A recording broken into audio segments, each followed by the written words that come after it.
नमस्कार मित्रों, science academy में आपका स्वागत है। आज हम लोगों का टाइप जो है वह है प्रतिरोधों का संयोजन। क्लास 10th सब्जेक्ट फिजिक्स है। क्लास 10th का हम लोग सब्जेक्ट फिजिक्स देखेंगे। जैसे फिजिक्स में प्रतिरोधों का संयोजन, combination of resistance. Combination of resistance जो होता है या प्रतिरोधों का संयोजन जो होता है वह निम्नलिखित प्रकार का होता है, जिसमें फर्स्ट वैल्यू हम लोगों को पढ़ना है, फर्स्ट टाइप पढ़ना है श्रेणी क्रम संयोजन। श्रेणी क्रम संयोजन को सीरीज कॉम्बिनेशन बोलते हैं। श्रेणी क्रम संयोजन को सीरीज कॉम्बिनेशन बोलते हैं। इसमें जैसे हम तीन प्रतिरोध ले लिए हैं, R1, R2, R3। इसके बाद एक कुंजी है, बैटरी है, विद्युत धारा आई प्रवाहित की जा रही है। इसके बाद विभवांतर R1 के लिए V1 है, R2 के लिए V2 है, R3 के लिए क्या है आपका V3 है। ठीक है। श्रेणी क्रम संयोजन में होता क्या है, तो इस प्रकार श्रेणी क्रम संयोजन में प्रतिरोधों को इस प्रकार जोड़ा जाता है कि श्रेणी क्रम संयोजन में प्रतिरोधों को इस प्रकार जोड़ा जाता है कि पहले प्रतिरोध का दूसरा सिरा और दूसरे प्रतिरोध का पहला सिरा आपस में मिले। जैसे यह है तो इसका दूसरा सिरा और दूसरे वाला का पहला सिरा क्या हुआ है, आपस में मिला हुआ है। कह रहा है कि इस प्रकार जोड़ा जाता है कि प्रत्येक प्रतिरोध का दूसरा सिरा और अगले प्रतिरोध का पहला सिरा क्या हो, पहले सिरे जुड़े हो। इस प्रकार के संयोजन में अर्थात श्रेणी क्रम संयोजन में सभी प्रतिरोधों में समान विद्युत धारा प्रवाहित की जाती है। ठीक है। समान विद्युत धारा क्या कर दी जाती है, प्रवाहित की जाती है। इसमें हम मान लेते हैं, माना प्रतिरोध 3 है। माना प्रतिरोध कितने हैं, 3 है। प्रतिरोध जो है वो आपका क्या है भाई, 3 है। R1, R2, R3। प्रतिरोध कितने हैं, तो प्रतिरोध 3 है। और तीनों किस क्रम में जुड़े हैं, तो तीनों प्रतिरोध परिपथ में श्रेणी क्रम में क्या हुए हैं, जुड़े हैं, जिनके सिरों के बीच विभवांतर, जिनके सिरों के बीच विभवांतर V1, V2 तथा V3 है। पहले वाला प्रतिरोध के लिए विभवांतर V1, दूसरे वाला के लिए V2, तीसरे वाला के लिए V3। R1 के लिए V1, R2 के लिए V2, R3 के लिए V3 है। तथा प्रतिरोधों में धारा I प्रवाहित हो रही है। और प्रतिरोध में कौन सी धारा प्रवाहित हो रही है भाई, तो प्रतिरोध में धारा I प्रवाहित हो रही है। जैसे देखिए दोनों तरफ मैं I को दर्शाया हूँ इस फिगर में, यहाँ पे भी और आपका यहाँ पे भी। तो प्रतिरोधों में धारा क्या प्रवाहित हो रही है, I प्रवाहित हो रही। तब ओम के नियम से, ओम के नियम से, ओम के नियम से हमको क्या करना है भाई, तब हमको ज्ञात करना है। अर्थात ओम का नियम क्या होता है, V बराबर क्या होता है, I R होता है। तो V1 बराबर I R1, V1 बराबर क्या हो जाएगा, I R1 हो जाएगा। इक्वेशन नंबर 1 अर्थात समीकरण आपका क्या हो जाएगा, 1 हो जाएगा। ठीक है। इसके बाद V2 बराबर I R2 हो जाएगा और समीकरण नंबर क्या हो जाएगा, तो समीकरण नंबर ये आपका हो जाएगा 2। V1 बराबर I R1 समीकरण 1, V2 बराबर I R2 समीकरण 2 तथा V3 बराबर I R3। V3 बराबर क्या हो जाएगा, I R3 समीकरण नंबर क्या हो जाएगा, तो समीकरण नंबर 3 हो जाएगा। समीकरण कौन सा होगा भाई, 3 होगा। माना परिपथ में लगी बैटरी का विभवांतर V है, तब कह रहा है माना परिपथ में लगी बैटरी का कह रहा है कि माना परिपथ में लगी बैटरी का विभवांतर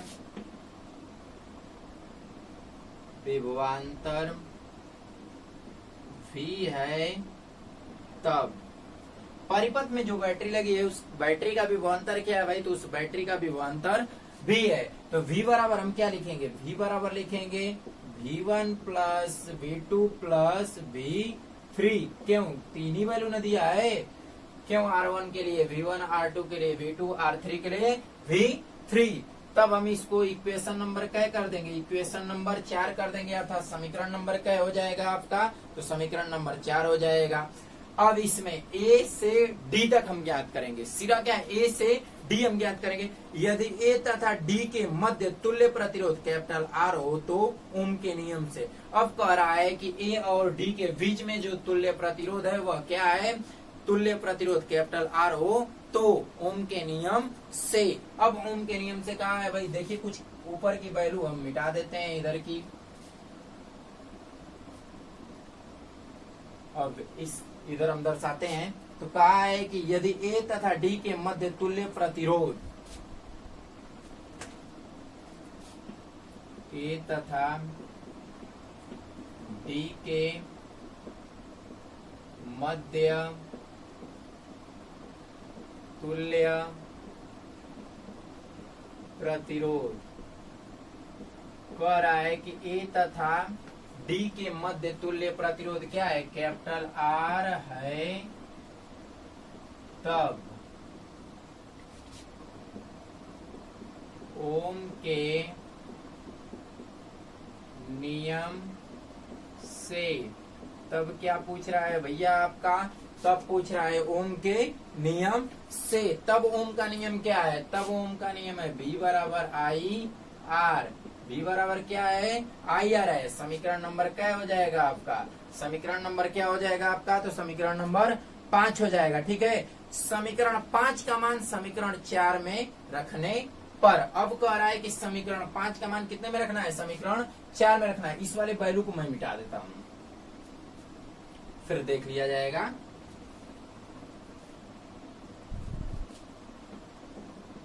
समीकरण 5 का मान समीकरण 4 में रखने पर। समीकरण 5 का मान है जो किसमें रखेंगे, समीकरण 4 में हम रखेंगे। अब समीकरण 4 क्या है, समीकरण 4 क्या दे दिया, समीकरण 5 क्या दे दिया है भाई, V के स्थान पे आई आर रख सकते हैं, तो हम V के स्थान पे आई आर रखेंगे। आई आर बराबर क्या हो जाएगा, V1 plus V2 plus V3। I R बराबर क्या हो जाएगा, V1 plus V2 plus V3 हो जाएगा। ठीक है, अब इसके बाद हम क्या लिखेंगे, आई आर बराबर V1 बराबर कुछ लिखा गया था, तो V1 बराबर क्या था, V1 बराबर था IR1 प्लस V2 बराबर क्या आया था समीकरण 2 में, IR2 प्लस V3 बराबर क्या था समीकरण 3 में आया था IR3। ठीक है, तो IR बराबर क्या आ गया, IR बराबर IR1 plus IR2 plus IR3 आया। अब इन दोनों में हम क्या करेंगे, कॉमन ले लेंगे। इसमें IR बराबर कॉमन तीनों में I है, तो I और कोष्टक में रखेंगे R1 plus R2 plus R3। इस वाली वैल्यू को हम समाप्त करते हैं और I से I क्या हो जाएगा, कैंसिल हो जाएगा। तब आपका आ जाएगा R बराबर R1 plus R2 plus R3। ठीक है, अब श्रेणी क्रम हम लोगों को क्या हो गया, प्राप्त हो गया। श्रेणी क्रम में संयोजनों का, श्रेणी क्रम में संयोजित प्रतिरोधों का तुल्य प्रतिरोध उनके योग के बराबर होता। और देखिए इसके बाद हम लोग अभी देखे थे संयोजन। संयोजन हम बताए थे कि अनेक प्रकार के होते हैं, जैसे हम लोग उसमें श्रेणी क्रम संयोजन देखे थे। श्रेणी क्रम संयोजन के बाद आता है आपका समांतर क्रम या पार्श्वक्रम संयोजन। श्रेणी क्रम के बाद जो दूसरा संयोजन आता है उस दूसरे संयोजन को हम बोलते हैं समांतर या पार्श्वक्रम संयोजन। समांतर क्रम संयोजन को बोलते हैं हम पैरेलल कॉम्बिनेशन। समांतर क्रम संयोजन को हम बोलते हैं पैरेलल कॉम्बिनेशन। जैसे समांतर क्रम में एक फिगर है, हम देखते हैं फिगर में या R1 है या R2 है या R3 है, क्योंकि प्रतिरोध समांतर क्रम में जो प्रतिरोध होते हैं वह प्रतिरोध ऊपर नीचे दर्शाए गए होते हैं। मतलब समांतर क्रम का जो प्रतिरोध होगा, पहला प्रतिरोध, दूसरा प्रतिरोध और तीसरा प्रतिरोध। कितने प्रतिरोध हम लोग लिए हैं? तो 3 प्रतिरोध लिए हैं। पहला प्रतिरोध का पहला भाग, दूसरे प्रतिरोध का पहला भाग और तीसरे प्रतिरोध का पहला भाग, अर्थात जितने भी प्रतिरोध होंगे सभी प्रतिरोधों के पहले भाग और दूसरा भाग, सभी प्रतिरोधों के दूसरे भाग अलग अलग बिंदुओं से जुड़े होंगे। तो इसे ही हम क्या कहते हैं? प्रतिरोधों का समांतर क्रम संयोजन कहते हैं। अब जैसे R1 के साथ जो धारा प्रवाहित की जा रही है, तो R1 के साथ धारा I1 प्रवाहित की गई है, R2 के साथ धारा I2 प्रवाहित की गई है, R3 के साथ धारा जो प्रवाहित की गई है वह आपकी कौन सी धारा प्रवाहित की गई है? तो I3 प्रवाहित की गई। यहाँ पे आपका कुंजी मैं दर्शा दिया हूँ। यहाँ पे जो है धनात्मक सिरा और ऋणात्मक सिरा बैटरी हो गया है, A बिंदु और B बिंदु है। प्रतिरोध के सभी पहला सिरा A बिंदु पर मिला है और सभी प्रतिरोधों के दूसरा सिरा जो मिला है वह किस बिंदु पे मिला है भाई? तो दूसरा सिरा दूसरे बिंदु अर्थात B बिंदु पर मिला है। सबसे पहले चीज आती है कि समांतर क्रम संयोजन की परिभाषा क्या होती है। समांतर क्रम संयोजन की परिभाषा क्या होती है यह हम देखेंगे। समांतर क्रम संयोजन में सभी प्रतिरोधों को इस प्रकार जोड़ा जाता है कि समांतर क्रम संयोजन में सभी प्रतिरोधों को इस प्रकार जोड़ा जाता है कि सभी के पहले सिरे एक बिंदु से तथा दूसरे सिरे दूसरे बिंदु से जुड़े हों। तो इस प्रकार के संयोजन में सभी प्रतिरोधों के सिरों के बीच विभवांतर क्या होता है? तो सभी प्रतिरोधों के सिरों के बीच विभवांतर समान होता है। एक वैल्यू हम लोग को निकल कर क्या रही है कि जितने भी प्रतिरोध हैं सभी प्रतिरोधों के पहला बिंदु एक बिंदु से जुड़े गए हैं, पहले बिंदु एक बिंदु से जुड़े गए हैं और दूसरे बिंदु जो है वह दूसरे बिंदु से क्या किए गए हैं? जुड़े गए हैं। जैसे देखिए इसमें पहला प्रतिरोध होगा, दूसरा प्रतिरोध और तीसरा प्रतिरोध, तीनों प्रतिरोध के पहले बिंदु को A बिंदु से जोड़ दिया गया है और दूसरा पहले प्रतिरोध का दूसरा सिरा, दूसरे प्रतिरोध का दूसरा सिरा और तीसरे प्रतिरोध का दूसरा सिरा एक बिंदु B से जोड़ा गया है। ठीक है। अब इसमें माना 3 प्रतिरोध हैं। प्रतिरोध कितने हैं? 3 प्रतिरोध हैं। प्रतिरोध कितने हैं आपके भाई? तो प्रतिरोध 3 है। कौन कौन से प्रतिरोध हैं? R1 है, R2 है तथा R3 है। प्रतिरोध कितने हैं? तो 3 प्रतिरोध है, R1, R2 और R3। और सभी प्रतिरोध किस क्रम में जुड़े हैं? तो सभी प्रतिरोध परिपथ के समांतर क्रम में संयोजित किया गया है। संयोजित करने का मतलब क्या किया गया? परिपथ के समांतर क्रम में उसे संयोजित किया गया या उससे जोड़ा गया है। जिनमें प्रवाहित धारा और सभी प्रतिरोधों में प्रवाहित धारा जो बह रही है, प्रवाहित धारा क्या है? R1 के लिए I1 धारा है, R2 के लिए R2 के लिए I2 धारा है और R3 के लिए जो धारा प्रवाहित हो रही है वो कौन सी धारा है? तो R3 के लिए धारा प्रवाहित जो हो रही है वो कैसी धारा है? तो I3 है। R3 के लिए धारा कौन सी प्रवाहित हो रही है? तो R3 के लिए धारा I3 प्रवाहित हो रही है। प्रतिरोधों में प्रवाहित धारा बिंदु B पर मिलकर धारा क्या हो जाती है? I हो जाती है। अर्थात हम लिख सकते हैं I बराबर I1 plus I2 plus I3।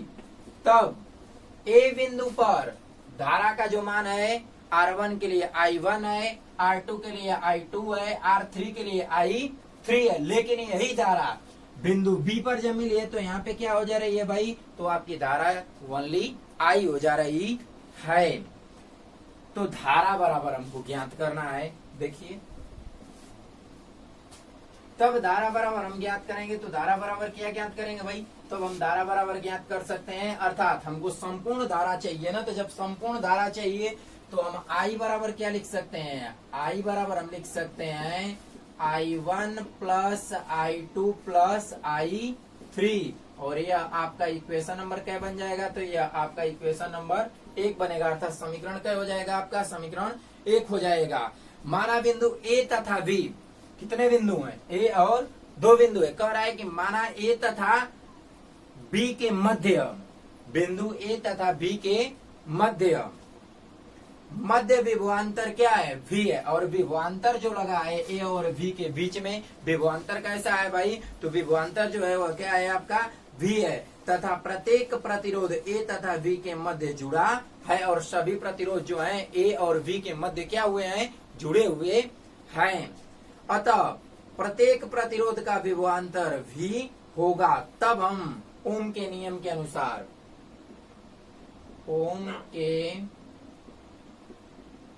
नियम से, ओम के नियम से, ओम का नियम क्या कहता है भाई, आपका ओम का नियम कहता है, ओम का नियम हम लोग को जानते हैं, I बराबर क्या होता है, V बटे R होता है। I बराबर क्या होता है, V बटे R होता है। तब हमको I1 बराबर ज्ञात करना, I1 बराबर V बटे R1, इक्वेशन नंबर क्या हो जाएगा, समीकरण नंबर 2 हो जाएगा।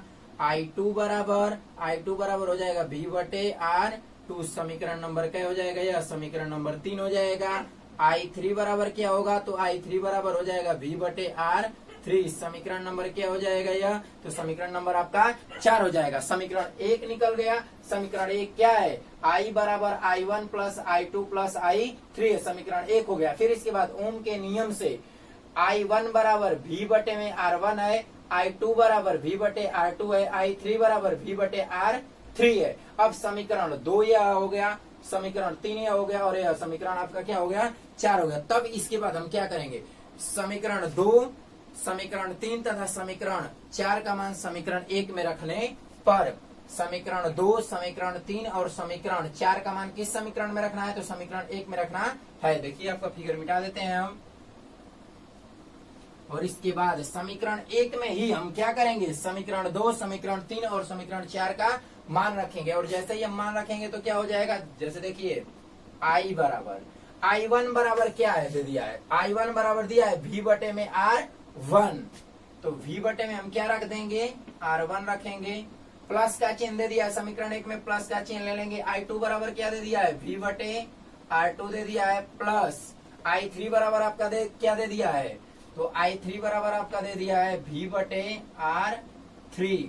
एक वैल्यू हम लोगों को मिल गई, I बराबर V बटे में R1 प्लस V बटे में R2 प्लस V बटे में R3।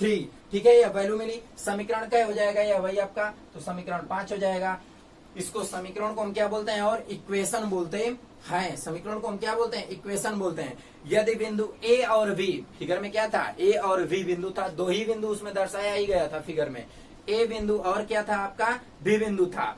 यदि बिंदु A तथा B के बीच तुल्य प्रतिरोध कैपिटल R हो तो ओम के नियमानुसार, तो ओम के नियमानुसार क्या हो जाएगा भाई, I बराबर होता है V बटे R, I बराबर क्या होता है, V बटे R होता है। अब I बराबर V बटे R जो आया, इसी I बराबर V बटे जो R आया है, इसको हम समीकरण नंबर क्या मान लेंगे, तो इसको हम समीकरण नंबर 6 मान लेंगे। और समीकरण नंबर 6, अब इसके बाद कह रहा है कि समीकरण 6 का मान समीकरण 5 में रखने पर, हमको समीकरण 6 का मान किस में रखना है, किस समीकरण में, तो समीकरण 6 का मान समीकरण 5 में रखने पर, समीकरण 6 का मान